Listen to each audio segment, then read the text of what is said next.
Hello students, welcome in this video. आज हम पढ़ने वाले हैं नाउन्स, जो कि इंग्लिश का एक बेसिक सा टॉपिक है। ठीक है, तो अगर हमें अच्छी इंग्लिश ग्रामर सीखनी है तो हमें ज़रूरी है कि हम नाउन्स के बारे में पढ़ें, क्योंकि ये फर्स्ट चैप्टर है। ठीक है, तो नाउन्स क्या होता है, नाउन्स की डेफिनेशन की अगर हम बात करें और इसे आसान तरीके से अगर आप समझना चाहते हैं तो हिंदी व्याकरण तो हम सभी ने पढ़ी होगी, है ना। तो उसमें जो संज्ञा होता है, संज्ञा वो हिंदी में है और अगर उसे इंग्लिश में देखें तो वो नाउन है। ठीक है, तो नाउन की जो डेफिनेशन होती है, नाउन की डेफिनेशन ये होती है कि किसी व्यक्ति, स्थान या वस्तु या फिर कोई आइडिया, इन सब के जो नाम होते हैं ना, जो यूनिक नेम इन्हें गिवन होते हैं, उसको हम बोलते हैं नाउन। ठीक है, और अगर हम प्रॉपर नाउन, जो कि मैंने सबसे पहले लिखा है, प्रॉपर नाउन की डेफिनेशन की बात करें तो वो भी लगभग सेम ही है। तो इसमें लिखा है name of a place, thing और पर्सन। प्रॉपर नाउन क्या होता है? किसी जगह का नाम, किसी चीज़ का नाम या फिर किसी पर्सन का नाम। और ये कॉमन नहीं होता है, मतलब सबको हम वही नहीं बोल सकते, ये यूनिक होता है। जैसे कि अगर हम रिवर में बात करें तो जो हमारी रिवर है द गंगा, ये यूनिक है। हम किसी और रिवर को गंगा नहीं बोल सकते। ठीक है, तो ये एक यूनिक है। और जैसे कि गांधी जी, किसी इंसान का नाम है ना, ये भी यूनिक है। हम किसी लोगों के ग्रुप को या फिर किसी को भी हम गांधी जी नहीं बोल सकते। गांधी जी का नाम था यूनिक, गांधी जी, तो हम सिर्फ उन्हीं को गांधी जी बोल सकते हैं ना। तो the Ganga, Gandhi ji and India, ये जो तीनों नेम है ये यूनिक नेम है और ये किसी जगह के और किसी व्यक्ति के नाम हैं। ठीक है, तो ये जो सब है ना, ये आते हैं प्रॉपर नाउन में। मुझे उम्मीद है कि आप इन सिंपल से एग्जाम्पल्स से सिंपल सा प्रॉपर नाउन समझ गए होंगे। ठीक, अब हम आ जाते हैं हमारे कॉमन नाउन पे। कॉमन नाउन क्या होता है? देखिए, जो हमारे प्रॉपर नाउन थे उसमें हमारे पास किसी इंसान का, किसी जगह का और किसी थिंग का जो नाम था, हाँ, उसको हमने क्या किया, अब यूनिक नहीं रखा, हमने उनको कॉमन नेम दे दिए।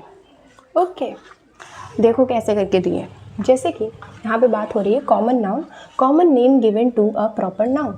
किसी प्रॉपर नाउन को उठा लिया और उसको एक कॉमन नाउन, कॉमन नेम दे दिया, तो वो फिर हमारा कॉमन नाउन हो गया। कैसे करके देखो,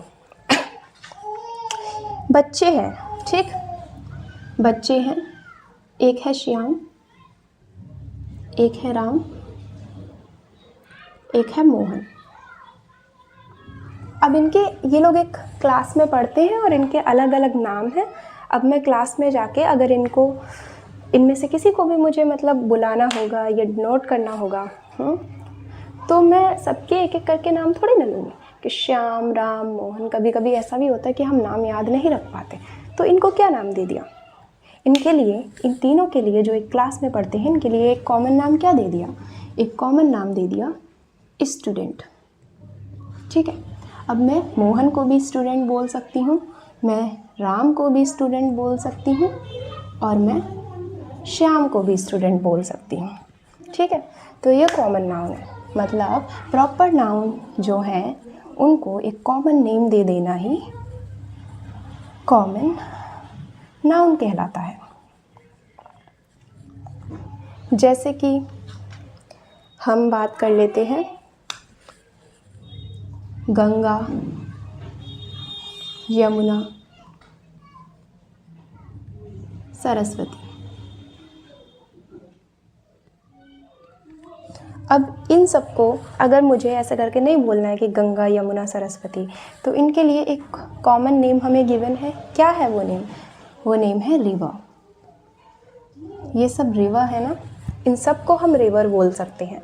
तो ये प्रॉपर नाउन ने यूनिक नेम प्रोवाइड किए, बट कॉमन नाउन ने क्या किया, इन सबको एक कॉमन नेम दे दिया, दैट इज़ रिवर। तो ये कॉमन नाउन होता है। वेरी इजी ना। अब हम समझ लेते हैं कलेक्टिव नाउन को, कि कलेक्टिव नाउन क्या होता है। कलेक्टिव नाउन होता है कि एक ग्रुप है जिसको हमने एक नाम दे दिया कलेक्टिवली। ठीक है, और फिर हम ये भी कह सकते हैं कि जो common name given to proper noun है, जो कॉमन नेम हमने दिए हैं उनके ग्रुप को कलेक्टिव नाउन कहते हैं। जैसे हमने कॉमन नाउन दिया, ठीक है। जैसे कि हमने दिया 3 बच्चे थे, हमने उनको एक कॉमन नेम दिया और वो था स्टूडेंट। अब उन स्टूडेंट्स का एक ग्रुप है तो उसको क्या नाम देंगे, वही कलेक्टिव नाउन है। कैसे करके मैं समझाती हूँ। देखो, हमने अभी बात की थी राम, श्याम, मोहन की, ओके। तो ये क्या थे, हर एक बच्चे को हम बोल रहे थे स्टूडेंट। अब इन स्टूडेंट का एक ग्रुप है, क्या है, इन स्टूडेंट का एक ग्रुप है और स्टूडेंट का एक ग्रुप मिलकर क्या बनाएगा, हमने उसे क्या नाम दिया है, हमने उसे नाम दिया है क्लास, ठीक। जैसे कि बोर्ड एग्ज़ाम्स होते हैं तो काफ़ी सारे टीचर्स आते हैं, है ना, टीचर्स आते हैं, टीचर एक कॉमन नेम हो गया। अब ये जो टीचर हैं, इनका जो ग्रुप होगा उसको क्या बोलेंगे, बोर्ड। तो देखो, ये कॉमन नाउन है, ये कलेक्टिव नाउन है, ये कॉमन नाउन है और ये कलेक्टिव नाउन है। तो मुझे उम्मीद है ये भी आप लोगों को बहुत अच्छे तरीके से समझ आ गया होगा। मैं जल्दी से इसको रफ कर देती हूँ, उसके बाद हम देखेंगे मटेरियल नाउन क्या होता है। मटेरियल नाउन आई थिंक इन सब में से सबसे ज़्यादा ईजी है। It is very easy to understand material noun. Material noun, यहाँ पे मैंने मटेरियल नाउन के बारे में कुछ नहीं लिखा था क्योंकि मुझे लगा ज़रूरत भी नहीं है। नाम से ही समझ आ रहा है मटेरियल नाउन यानी कि कोई चीज़, एक थिंग है, वो किस मटेरियल से बनी है उसी को मटेरियल नाउन कहते हैं। तो इसके एग्जाम्पल देखो, सिल्वर, गोल्ड, ETC, और भी काफ़ी सारे हैं, मैं 2 ही लिख रही हूँ, ठीक है।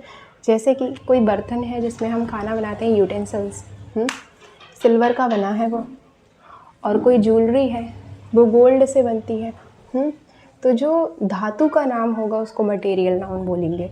ये धातु ही है ना, तो इनका जो नाम है उसको मटेरियल नाउन बोलेंगे। तो यहाँ तक भी काफ़ी इजी था। अब हमारा आता है एब्स्ट्रैक्ट नाउन। एब्स्ट्रैक्ट नाउन को थोड़ा ध्यान से समझना। एब्स्ट्रैक्ट नाउन क्या होता है कि इसमें हमें क्वालिटी देखने को मिलती है, क्वालिटी, ओके, और एक्शन और स्टेट। अब इसको हम एक एग्जांपल से समझते हैं। अगर एब्स्ट्रैक्ट नाउन की बात हो रही है तो देखो, 2 लोग हैं, उन्होंने एक दूसरे को हक किया, ठीक है। अब हम जब, उनका एक्शन क्या था, उनका एक्शन था कि उन्होंने एक दूसरे को हक किया और हम उनको देख रहे हैं तो हमें सिर्फ ये दिख रहा है ना कि वो दोनों एक दूसरे को हक कर रहे हैं, but we can't see the love between them. हाँ, उनके बीच में जो प्यार है जिसको वो महसूस कर पा रहे होंगे उसे हम महसूस नहीं कर सकते। मतलब कोई फीलिंग है हमारे अंदर या कोई आइडिया है हमारे दिमाग में जिसे ना टच किया जा सकता है ना देखा जा सकता है। ऐसे जो एग्जाम्पल्स हैं वही होते हैं एब्स्ट्रैक्ट नाउन। और यहाँ पे मैंने कुछ एग्जाम्पल्स लिखे भी हैं। एग्जाम्पल में है जस्टिस। इसका मतलब ये है कि हम एक जज को देख सकते हैं, लेकिन वो जो न्याय करता है, जो वो जस्टिस करता है, उसे हम नहीं देख सकते, ठीक है। दूसरा है लव, वही 2 लोग हक कर रहे हैं, हम उन्हें हक करता हुआ तो देख सकते हैं बट हम प्यार नहीं देख सकते। तीसरा है ऑनेस्टी। जब कोई विटनेस होता है, कोई गवाह होता है, तो हम उसकी ऑनेस्टी को बॉक्स में बंद करके नहीं देख सकते। मतलब हम गवाह को देख सकते हैं, हम उसके बयान को सुन सकते हैं, लेकिन हम उसकी ऑनेस्टी को डब्बे में बंद करके नहीं रख सकते, क्योंकि ये कोई फिज़िकल चीज़ नहीं है, ये हम फील कर सकते हैं बस। और ये जो एब्स्ट्रैक्ट नाउन होते हैं ये जनरली वर्ब्स और एडजेक्टिव्स से फॉर्म होते हैं, ओके। तो यहाँ पर ये है एडजेक्टिव। एडजेक्टिव क्या होता है, किसी की विशेषता, है ना, हमने पढ़ा है इसके बारे में। किसी की विशेषता को एडजेक्टिव कहते हैं। तो ब्रेव, कोई इंसान है, let's say Rahul, Rahul, my writing is very bad, Rahul is brave। तो यहाँ से आपको क्या समझ में आया कि जो राहुल है वो ब्रेव है। मतलब हमें पता चल रहा है कि जो एडजेक्टिव होता है वो जो भी हमारा पर्सन होता है ना, उसकी विशेषता होती है, उसी को एडजेक्टिव कहते हैं। और अब एडजेक्टिव से एब्स्ट्रैक्ट नाउन कैसे बन रहा है ये देखिए आप। ब्रेव है हमारा ये। ब्रेव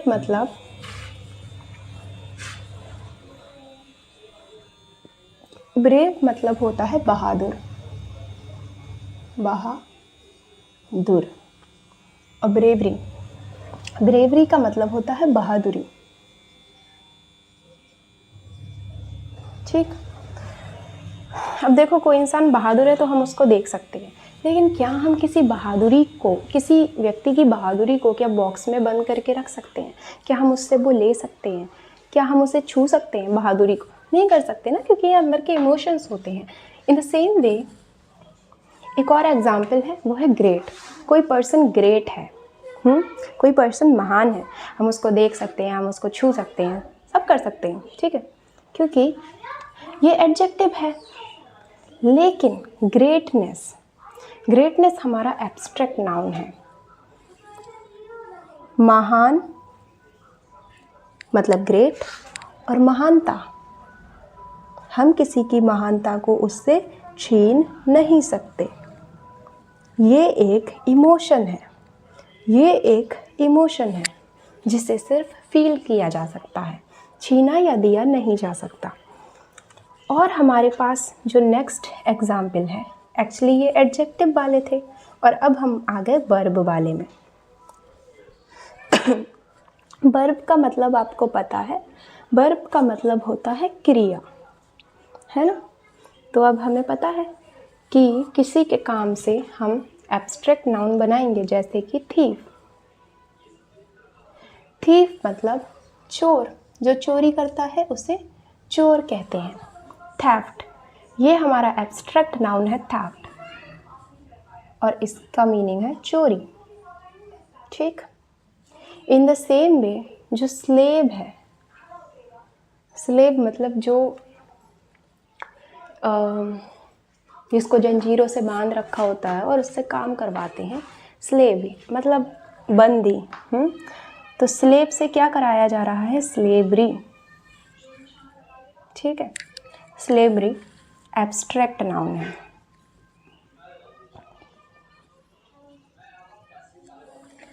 मुझे उम्मीद है आप सभी को ये समझ आ गया होगा। Now you can look at this for one more time, क्योंकि मैं अब वीडियो पॉज करके इसको रब करूँगी ताकि मैं अगला जो पढ़ाना है वो लिख सकूँ।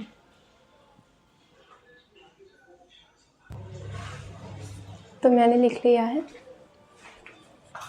अब नाउन्स में proper noun, common noun, collective noun, abstract noun, ये सब पढ़ने के बाद जो हमारा टॉपिक आता है वो है सिंगुलर नाउन और प्लूरल नाउन। बहुत ही सिंपल टॉपिक है। हम सबको पता है कि सिंगुलर नाउन क्या होता है, जब कोई एक चीज़ हो, जैसे कि a girl, a boy, है ना। जब किसी एक व्यक्ति की बात हो रही हो, या एक जगह की बात हो रही हो, या किसी एक स्थान की बात हो रही हो, तो वो होगा singular noun, okay. And when we come to plural noun कब होगा? प्लूरल नाउन तब होगा जब एक से ज़्यादा की बात हो रही हो। गर्ल्स, बॉयज़, है ना, रिवर्स, और कंट्रीज, ठीक है, ये है प्लूरल नाउन। अब जब हम सिंगुलर नाउन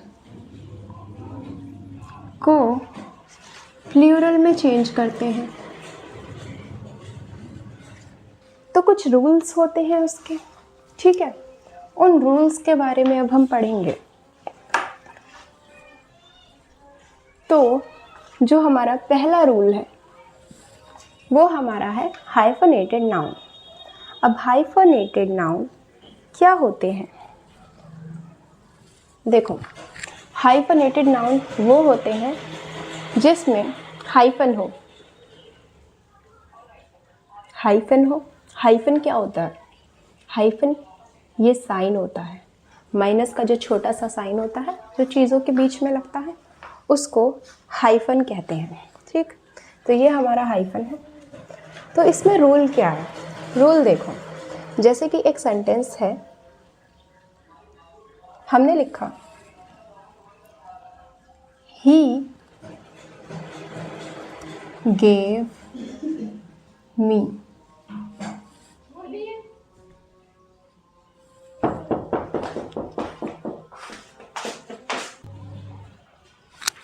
मेरी मम्मी आ गई थी तो मुझे हटना पड़ा। सो हमारा हाइफनेटेड नाउन का एग्जाम्पल हम लिख रहे थे, ही गेव मी 100 रुपीज़। अब आप मुझे ये देख के बताओ कि ये जो लिखा है क्या ये सही लिखा है? ऑब्वियसली ये गलत लिखा है। देखो कैसे गलत लिखा है, ही गेव मी 100 रुपीज़, ठीक है। लेकिन जो हाइफनेटेड नाउन का जो रूल 1 है, नॉट हाइफनेटेड नाउन, जब हम सिंगुलर से प्लूरल में जाएंगे तो हमारे पास रूल 1 है जो कि हाइफनेटेड नाउन, ठीक है। तो ये जो हमारा है ये 100 रुपीज़, ये हमारा हाइफनेटेड नाउन है क्योंकि इसके बीच में ये हाइफन का साइन लगा है। तो रूल 1 जो हाइफनेटेड नाउन का है वो क्या कहता है कि अगर दो वर्ड्स के बीच में ये साइन है, ये वाला, तो फिर आप एस नहीं लगाओगे। तो इसको अगर हम ठीक करके लिखेंगे तो ये क्या होगा? ये होगा ही गेव मी 100 रुपी। हम एस नहीं लगाएंगे। समझ गए? बस इतना है इसमें, इससे ज़्यादा कुछ नहीं है।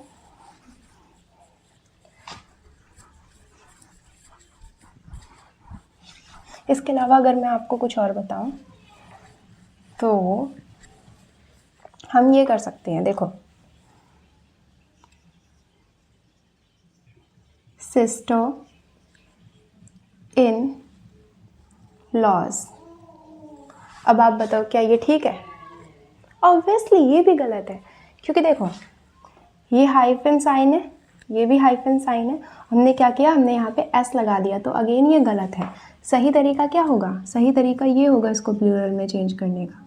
इसकी जो प्लूरल फॉर्म होगी वो ऐसी होगी, सिस्टर इन लॉ। हम एस नहीं लगाएंगे। जहाँ पे भी हाइफनेटेड साइन होगा हम उस नाउन में एस नहीं लगाएंगे। तो जो पहला रूल है वो ये कहता है। अब आ जाते हैं हम अपने सेकंड रूल पे। सेकंड रूल क्या कहता है? कॉलोक्यूल इंग्लिश। कॉलोक्यूल का मतलब क्या है? कॉलोक्यूल इंग्लिश का मतलब है कि वो इंग्लिश जिसका हम यूज़ करते हैं फैमिली से बात करने के लिए, फ्रेंड्स से बात करने के लिए, या रिलेटिव्स से बात करने के लिए। जिस इंग्लिश का यूज़ हमारी रोज़मर्रा की लैंग्वेज में होता है उसे कॉलोक्यूल इंग्लिश कहते हैं। तो अब हम रूल 2 को समझते हैं कि यहाँ पे कॉलोक्यूल इंग्लिश की बात आई ही क्यों है एक्चुअल में। ठीक है, तो वो इसलिए आई है कि कॉलोक्यूल इंग्लिश में हम कुछ वर्ड्स यूज़ करते हैं प्लूरल नाउन के या फिर सिंगुलर नाउन के जो कि गलत होते हैं। तो हम अब देखेंगे कि वो कौन से वर्ड्स हैं और सही तरीका क्या है उनको लिखने का। तो मैं यहाँ रॉन्ग लिख रही हूँ, यहाँ राइट लिख रही हूँ। ठीक, पहला जो है हमारा वो ये है, cousin brother. Cousin sister.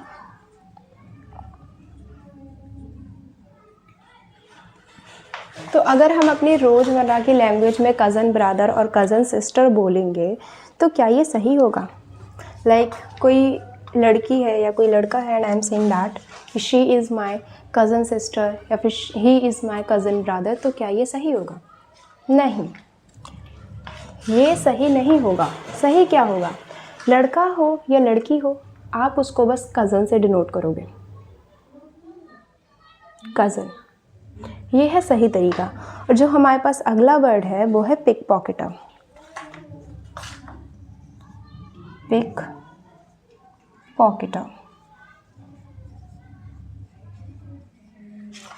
Pick पॉकेटर का जो सही यूज़ होगा उसमें हम बस ये लिखेंगे, pick pocket.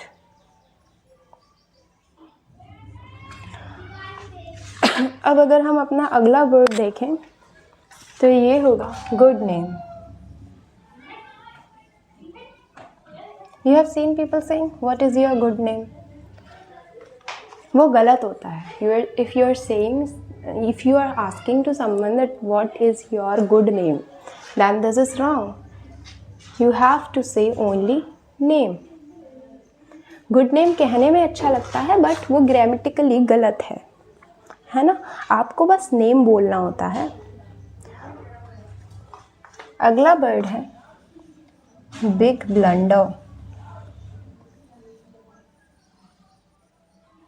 Big blunder. Big blunder का मतलब पता है आपको? बिग ब्लंडर का मतलब हो रहा है कि बहुत बड़ी गलती। बट जो ब्लंडर है वो इटसेल्फ मीन्स मिस्टेक। खुद ब्लंडर का मतलब ही बड़ी गलती होता है। तो हम जब भी सेंटेंस में यूज़ करेंगे तो हम बिग ब्लंडर नहीं लिखेंगे, हम सिर्फ ब्लंडर लिखेंगे, जो कि ग्रामेटिकली करेक्ट है। अगला जो हमारा एग्जाम्पल है वो है स्ट्रॉन्ग विंड।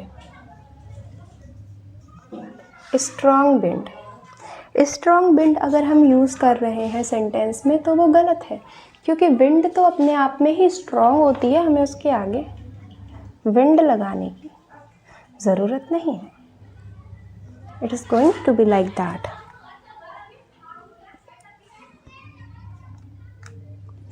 सॉरी, मुझसे थोड़ी सी गलती हो गई। This is not about wind.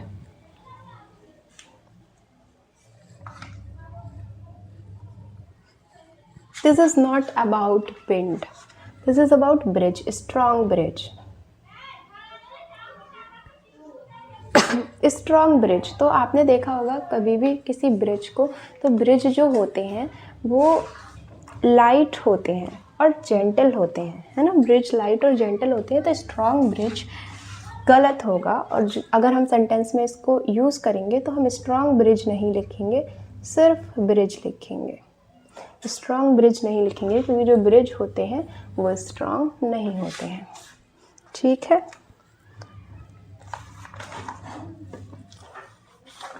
इसके बाद हमारे कुछ और भी वर्ड्स हैं।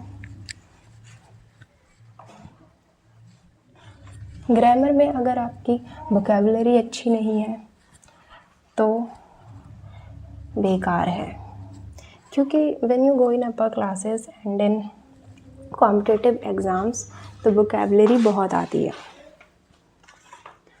अब हमारे पास, आपने कोई बुरा सपना देखा तो क्या आप ये बोलोगे I had a bad dream? This is wrong. You have to say, जो बुरा सपना होता है उसे कहते हैं नाइट मेयर। नाइट मेयर का मतलब होता है बुरा सपना। अगला जो है हमारा वो है proudy. I am proudy of you. कितना सुंदर लग रहा है? बिल्कुल भी सुंदर नहीं लग रहा। प्राउडी नहीं बोलते हैं, सिर्फ प्राउडी वर्ड यूज़ करते हैं। ठीक है, देख लो, बैड ड्रीम को नाइट मेयर, प्राउडी को प्राउडी नहीं प्राउड बोलते हैं, प्राउड यूज़ करते हैं। और कभी कभी कोई हमसे कुछ पूछता है तो हम उसको बताते हैं तो we use according to me. मैं भी यही यूज़ करती थी अकॉर्डिंग टू मी। लेकिन ये गलत होता है, इस तरीके से नहीं बोला जाता, इस तरीके से बोला जाता है, इन माई ओपिनियन। समझ गए? तो देखो, हमें ये नहीं कहना है कि आई हैड अ बैड ड्रीम, हमें कहना है आई हैड अ नाइटमेयर। हमें प्राउडी यूज़ नहीं करना है कि आई एम प्राउडी ऑफ यू, हमें कहना है I am proud of you. और अकॉर्डिंग टू मी यूज़ नहीं करना है, कहना है इन माई ओपिनियन। सो ये अच्छी इंग्लिश है विदाउट ग्रामर मिस्टेक्स। ओके,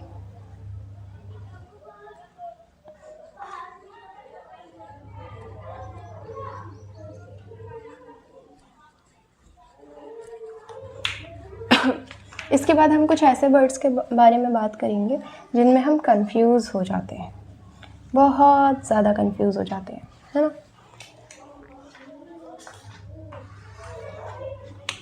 तो उसमें आता है सबसे पहले जो हम लिखेंगे वो है ground, GROUND।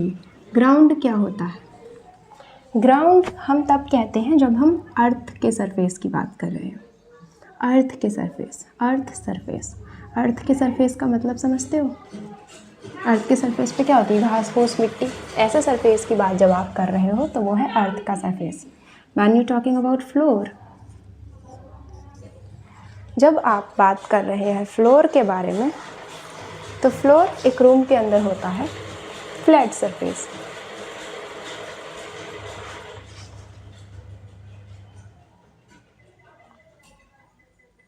The flat surface of a room, floor किसे कहते हैं? The flat surface of a room. Skill क्या होता है?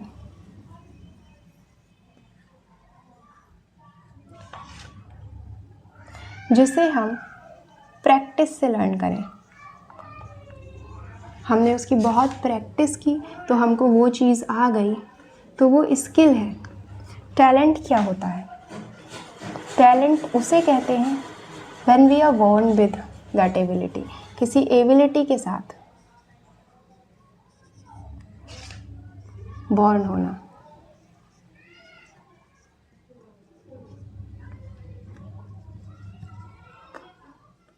ठीक है, ये ground, earth surface, floor, the flat surface of a room, skill learn by practice, talent, ability with which we are born. इसके अलावा हमारे पास एनवी है, जेलसी है। ठीक है, एनवी क्या होता है? एनवी तब कहते हैं कि किसी इंसान के पास कोई चीज़ है और हमारे अंदर इच्छा हो रही है कि उस इंसान के पास है तो मुझे भी मिल जाए। ठीक है, wanting something that someone else had, someone else have। ठीक, और जेलसी, जेलसी क्या होती है? जेलसी ये होती है कि हमारे पास ऑलरेडी कोई चीज़ है बट हम उसे खोना नहीं चाहते, इसको जेलसी कहते हैं। जगह नहीं बची तो मैं लिख नहीं रही। ग्राउंड, अर्थ का सरफेस, फ्लोर, एक रूम का flat surface, skill learned by practice, talent, ability with which we are born, envy, wanting something that someone else have, और jealousy, fear of losing something that we already have, something that we already have। okay,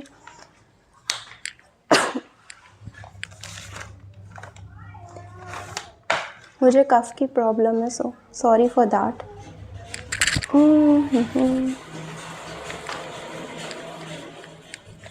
plural formed by adding.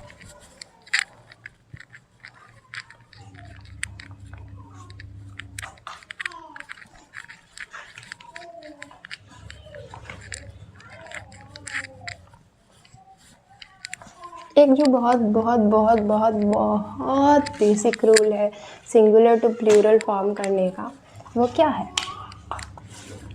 वो है adding S अगर हम किसी noun के last में S add कर दें तो वो सिंगुलर से प्लूरल बन जाता है ना। जैसे कि सिंगुलर में हमने लिया, तो sorry,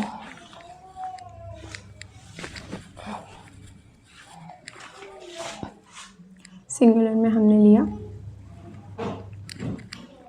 boy, bird, desk, book. अब हमें इसको प्लूरल में चेंज करना है। प्लूरल में चेंज करना है। प्लूरल में कैसे चेंज करेंगे? इन सब के आगे बस एस लगा देंगे।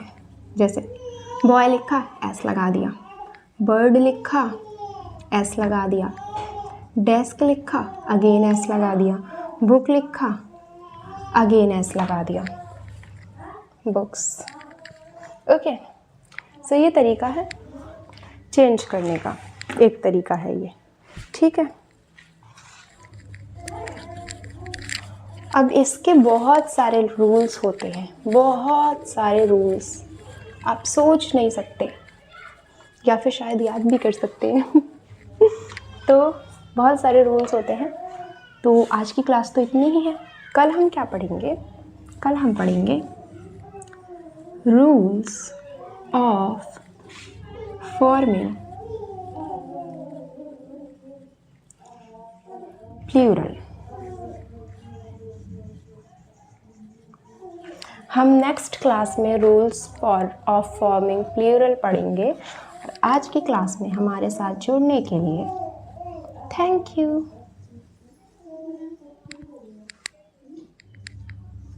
And remember one thing, English is very very easy language, but जैसे आप अपनी नेटिव लैंग्वेज को बोलते हो, जब आप छोटे थे तो आप अपनी नेटिव लैंग्वेज को कैसे बोलते थे, कैसे उसे लर्न करते थे? ऐसे ना कि गलत भी बोलो सही भी बोलो, बस बोलने से मतलब है ना। तो इंग्लिश के साथ भी थोड़ा ऐसा ही कीजिए कि आप सही करो या गलत करो, बट डू दैट, इसको बोलो, and then you will become fluent in English very soon. And thank you for watching this video. Bye bye.